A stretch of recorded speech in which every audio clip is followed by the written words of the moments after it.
বাহিনী। লেবানন সীমান্তে হিজবুল্লাহর প্রতিরোধের মুখে পড়ে বহু ইসরায়েলি সেনা হতাহত হয়েছে বলে জানা গেছে।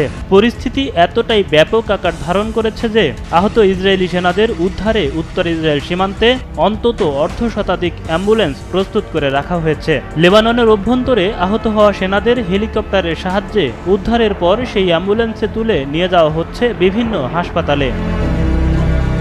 কাতার ভিত্তিক সংবাদ মাধ্যম আল জাজিরার এক প্রতিবেদনের বরাতে জানা যায়, সীমান্তবর্তী যে অঞ্চলে ইসরায়েলি সেনারা অবস্থান নিয়েছেন সেখানে তাদের অবস্থান লক্ষ্য করে একের পর এক রকেট হামলা চালাচ্ছে হিজবুল্লাহ যোদ্ধারা। লেবানন সীমান্তে হিজবুল্লাহর সাথে ইসরায়েলি বাহিনীর মধ্যে ব্যাপক সংঘর্ষের কথা স্বীকার করেছে ইসরায়েলের সেনাবাহিনী।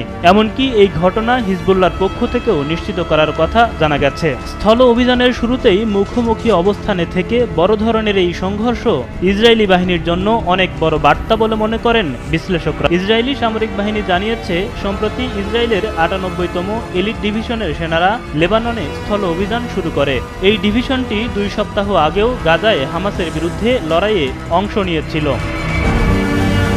বিশ্লেষকরা বলছেন, এখনও এই স্থল অভিযানে ইসরায়েল কোন ধরনের কৌশল অবলম্বন করছে তা নিশ্চিত নয়। তবে এর আগে দক্ষিণ লেবাননে ইসরায়েলি স্পেশাল ফোর্স হিজবুল্লাহর কিছু অবকাঠামো ধ্বংস করে আবার ফিরে যায়। এবারও আইডিএফ একই ফর্মুলা ব্যবহার করবে কিনা সেটাই এখন দেখার বিষয়।